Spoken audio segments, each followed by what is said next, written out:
I've shown my garage gym before, but I've never shown where I spend most of my time training. And this also might look familiar because it's where I spend most of the time filming my regular videos. I want to jump right into things. I do a lot of cardio and I do a lot of resistance training and I do a lot of combinations of the two. So I'm not one of these people that's all gung-ho only on weightlifting or all gung-ho only on cardio. So I feel like my gym is a really good example of what a hybrid style athlete would utilize, or someone that's just, say, wanting to be well-rounded and looking for optimal longevity. So I'll just kind of jump right in over here. One of my favorite things that I use, good old-fashioned rings. As I have developed and grown in my thought process behind training, I've realized that gymnastics moves, being able to do things with my body weight that maybe are a little more difficult than this conventional linear push-ups, pull-ups, rows, that's a huge thing for me. So I use these pretty much every single day that I'm training, and they're so inexpensive. So a really good piece there. Another piece, those of you that know me really well know that about 12 years ago I had a pretty gnarly back injury, and it still plagues me today. I re-injure it all the time when I'm doing stupid things. So one of the favorite ways, or my favorite ways, to sort of load the legs and still be able to train myself for my running, for my biking, for the kinds of things I love to do, is using what's called a belt squat. And this is a really cool piece of equipment because it allows me to modify my own training rig, which is just where I have, you know, my pull-up bars, my cross members, my racks, all that. So it allows me to step in with just like a normal kind of dip belt, pull-up belt, and load that way. This is a great way to train the legs without loading the spine. So then I can still load a lot of weight on there, but allows me to keep my torso upright and actually adds a level of decompression to the spine, which is pretty cool. So it's kind of elongating me. So I really dig this sucker just for regular squats, various other movements. Okay, as we move along, you see I've got quite a few different kinds of wedges here. I've got my regular inexpensive Amazon wedges. I've got my ATG Ben Patrick wedges. And I've got a steeper adjustable wedge for calf raises and for other kind of narrow stance squats and whatnot. These are all things that I think are really, really important when it comes down to training the legs. Because when you squat, the length of what is called your tib fib, sort of this part, that makes a big difference in whether you're a stronger deadlifter or a stronger squatter. Personally, I am built for deadlifting. I am. I have a shorter tib fib and I have long arms. So that means squatting is a little bit more biomechanically difficult, whereas deadlifting, I can do it.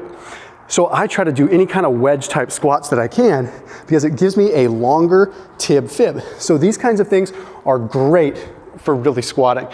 Moving down the line, really simple stuff. I have an inexpensive dip attachment. I like to call dips the squats of the upper body. Multi-joint movement, moving through the elbows, moving through the shoulder, multiple joints. Not to mention there's a lot of ways you can modify them to make them harder or easier. Of course, you've got my simple kettlebell collection there. I've got some ones going all the way up to about 100 pounds.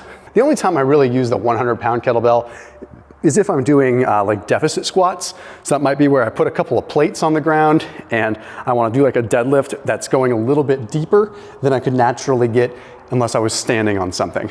Of course, I've got my good old Rogue plates here. I've got my NordicTrack bench, which is a really nice quality bench. A couple little things, I use these Angles 90 grips. These are really cool for when I'm doing pull-ups because I don't always like to be in a fixed grip. Like that's great for a regular pull-up, but I love this because it allows me to get a different rotation. I can do all kinds of different things. Really great, especially if you have some impingement issues with your shoulder and you're trying to kind of rotate around. Good old trap bar. I think any good gym, especially if it's just a home gym where you don't have a whole lot of equipment, a trap bar is a great choice. This gives you the option to be able to be doing a deadlift without having to have your hands in front, right? So a very good beginner stage for deadlifting because it allows me to stay more upright, to pack the lats. What I mean by that is taking your lats and trying to stuff them in your back pocket because that's really what you should be doing when you're deadlifting. But a lot of times if your arms are in front of you, it's hard to do that. So this allows me, boom, to really get a good squat or deadlift position. This is called a Swiss bar. If you have the room, tremendous bar because it's just a multi-grip. So I can do shoulder presses, I can do curls, all with a different style of grip, okay? This is called a Landmine attachment. This is another thing I have actually said before, For strength training functional equipment in a gym, a Landmine attachment is one of the best pieces you could have for strength. Okay, it's just a simple rotational piece that allows you to, well, do a lot of movements, but in a safer fashion. So you stick a barbell right in that kind of slot there, and you're off to the races. Let's kind of jump over here really quick. And then in a minute, we'll go through like all my little itty bitty stuff, because these things are really important. And I think they're great things that people could have in a home gym. I've got a couple of boxes. No gym is complete without a couple of boxes, plyo boxes, whether you are doing step-ups, whether you're doing box jumps, whether you're using them for mobility training. Hugely important. That's why I've got a bunch of them, because if I have multiple people coming here, or I'm training with experts that I have come in for podcasts, I want to have more than just one available. Okay, let's take a look over here. We'll jump around. I've got a lot of different pieces of equipment here. These guys are my recent jam. These are really cool. Again, if you follow me around a lot, you know that I'm a big runner. So this treadmill, this NordicTrack, this is a really unique treadmill. It's the X32i, which is really their landmark treadmill. And the NordicTrack treadmills, they've been rated the #1 treadmill for a lot of years. So back in 2023, NordicTrack was rated as the #1 treadmill, elliptical, and rower in one particular large survey. So let's take a look at what this thing does. This is pretty cool. What makes this particularly cool is if I'm training by myself, it allows me to use what is called an iFit membership. Now, full disclaimer, the iFit membership is separate outside of just getting the treadmill, but allows me to run almost anywhere in the world. I can choose different places in the world to run, but what makes this really unique is the incline goes up to 40%. Okay, so for me, I'm personally trying to train a lot of different specific zones. Okay, so what that means is there are times when I'm trying to train zone 4 specifically, zone 3 specifically, but then there's times when I'm trying to specifically train zone 2. Because of my muscle mass, it's very difficult for me to stay in zone 2 when I'm running. So a lot of times I need an incline walk to get myself in that zone 2 range to build my aerobic base. This is really important for anyone that's trying to build aerobic capacity or aerobic base. So because I can get it up to 40%, it allows me to be able to go nice and slow, low impact on my back, and get a seriously cranking workout with that high incline. Also, any of these workouts that I choose, I can do what is called smart adjust. So the treadmill will automatically adjust to kind of the terrain and what's happening. So the trainers, who are all a lot of people that I know, actually, like I know Hannah pretty well, it's pretty funny. So like professional trainers, you go through these workouts, and like if the trail is going up, the treadmill goes up. If the trainer starts to run, the treadmill starts to move faster. But you can use the smart adjust where you actually bump it up and down. So even if the trainer is, for example, walking at 2 miles per hour, if I think, well, that's too easy for me, I can adjust it, relatively speaking, and get the intensity or the speed up to like 4. And then everything will adjust appropriately. So it's called their smart adjust system. The other thing that is very important for me is there's something called active pulse. Now, the active pulse, I'll put this on, so I'm gonna show you kind of how it works, put the safety clip on. I have seen things happen before when people don't wear the safety clips, especially if you're doing intervals. So I know it's cheesy sometimes, but I think it's smart. So the active pulse will actually measure my heart rate if I'm wearing like a Bluetooth device, and it'll keep me in the zone that I wanna be in. So if I say, I wanna stay in zone 2, it'll keep me in zone 2. It'll adjust the intensity to make sure I stay in zone 2 for me. Hugely important as I get back into some of my running training, my marathon training, and wanna stay in a specific zone. So as I kind of walk through, I'm gonna kind of show you one. What I really like about NordicTrack, their entire idea is behind building, quote unquote, the incredible machine. And what that means is the human body is obviously an incredible machine, but more importantly, when we're talking about building a machine, quote unquote, NordicTrack's really big on leveraging science, right? So they're leveraging these training zones, these heart rate zones. They're leveraging all these different intensity levels and high intensity like interval training and things like that. This is really, really cool. So I'm just gonna show you, for example, if you need like a treadmill in your garage, I feel like this is a really good thing. Again, being able to have a trainer sort of with you. I'll just show you just an example. Like this Tommy Rivers guy is pretty cool. I like his beard. I'm totally jealous of the beard. So he's gonna kind of give an intro, yada, yada, do the thing.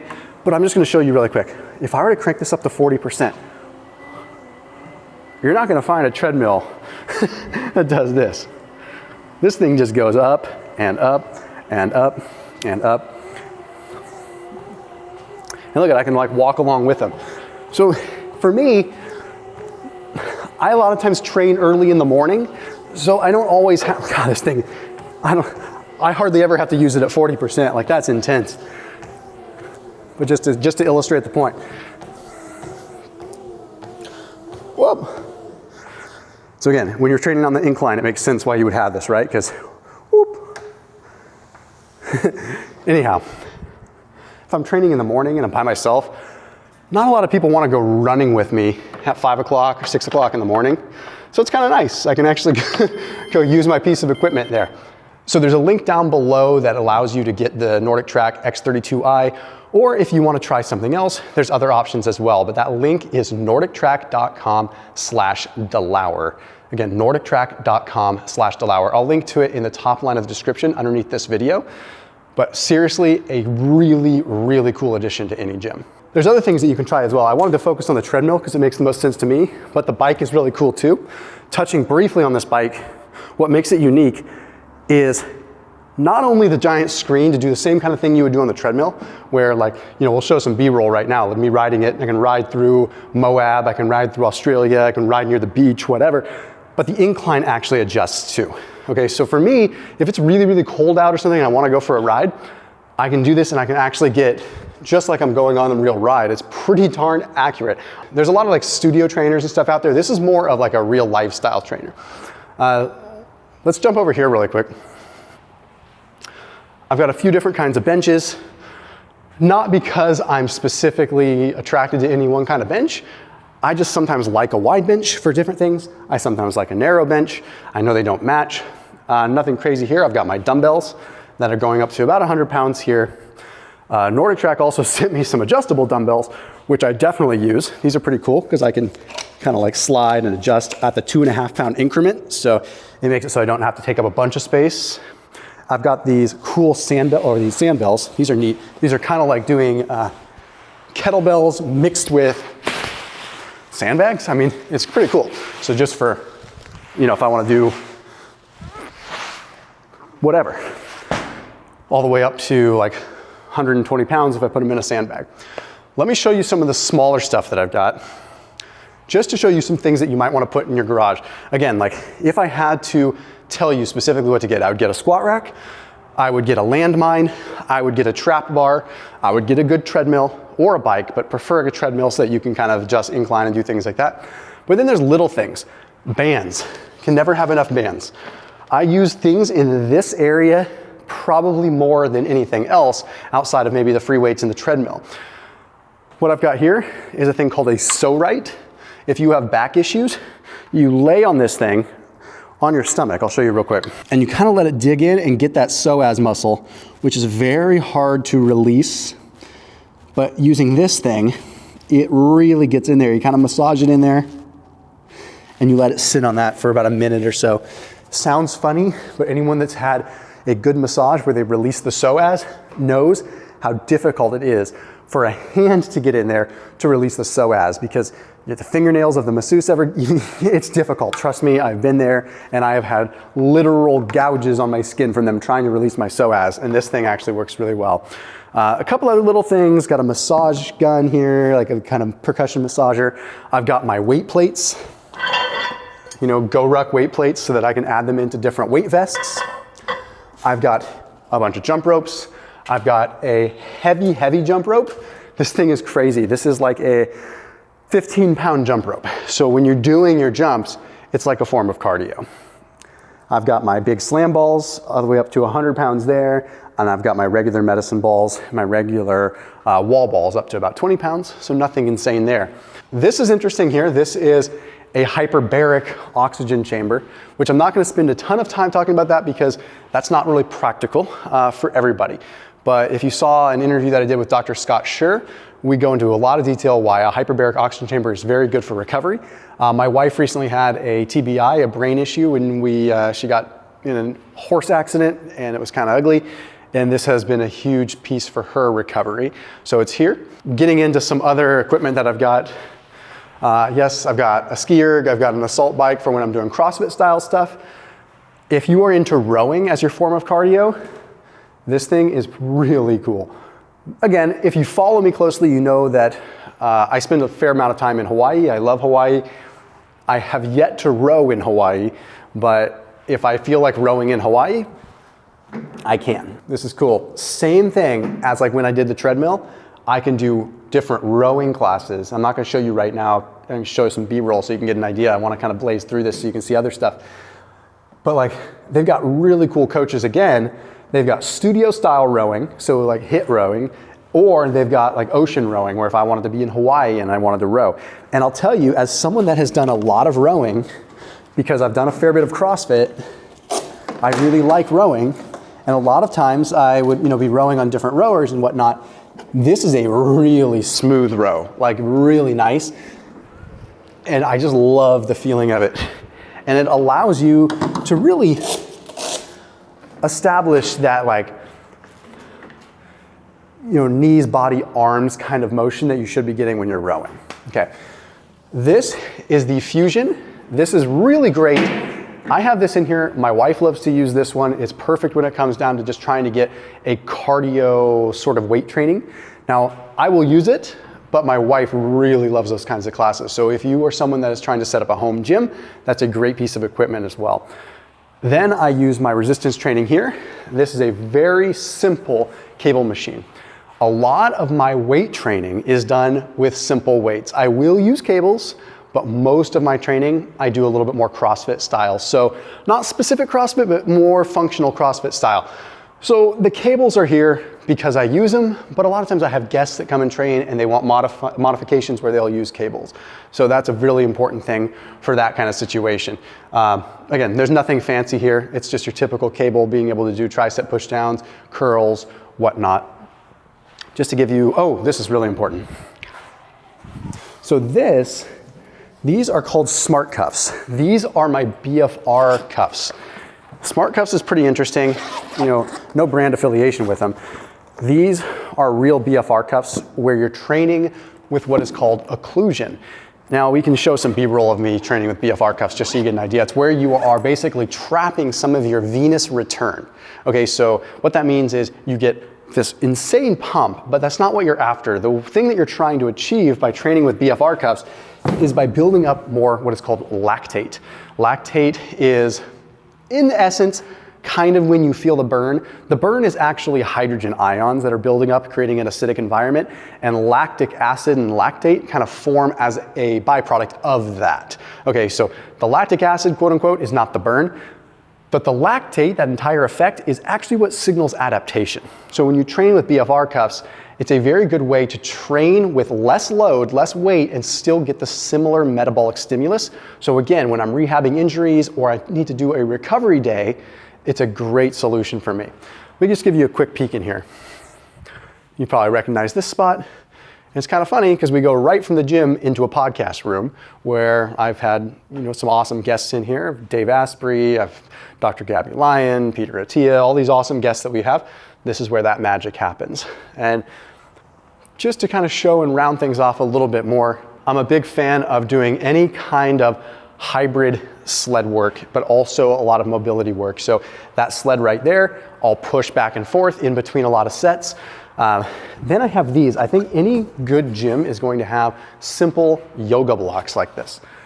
These little suckers have helped my back more than bands, more than weird pieces of equipment, more than reverse hyperextensions. It's crazy, like doing little simple things like getting on the floor and squeezing this between my ankles while doing lifts. I mean, it's wild. So I do think that if you're rehabbing or recovering from any kind of painful issues, some good yoga blocks like this, like bigger ones, that allow you to get more depth than you would get from a normal yoga block, for example, allows me to actually, say, get my shoulder blades retracted the way that I might want them versus can't really do that with a yoga block. I think they're an important piece to any home gym. So that about sums it up in a really simple fashion. I mean, the equipment is pretty basic. I know I've got a fair bit of it because I've accumulated it over the years. So again, if you really had to choose just a few things to have in either a home gym or even a small commercial gym or even just a little warehouse like I kind of use, I would say basic free weights, a trap bar, a landmine. This X32i, again from NordicTrack, is a great solution for a treadmill. If you want lower concussion, I would go with maybe the bike, go with the S27i, which is the bike right here. I think if you have a back issue, having some form of a belt squat is a tremendous solution as well. And I think some kind of box, some kind of plyo box. With that, you really have everything that you need. You don't need to have a barbell. I feel like you can get a lot done with kettlebells. Barbells might be a little bit more advanced for people that aren't accustomed to them. So dumbbells, kettlebells, only a barbell if you're gonna use a landmine. And really, you can do all that on a pretty decent budget. So again, a big thank you to NordicTrack for making this video possible and helping support us with this awesome equipment as well. So you can check them out using that link down below. Again, it's NordicTrack.com/DeLauer, NordicTrack.com/DeLauer. So keep it locked in here on my channel, and I'll see you tomorrow.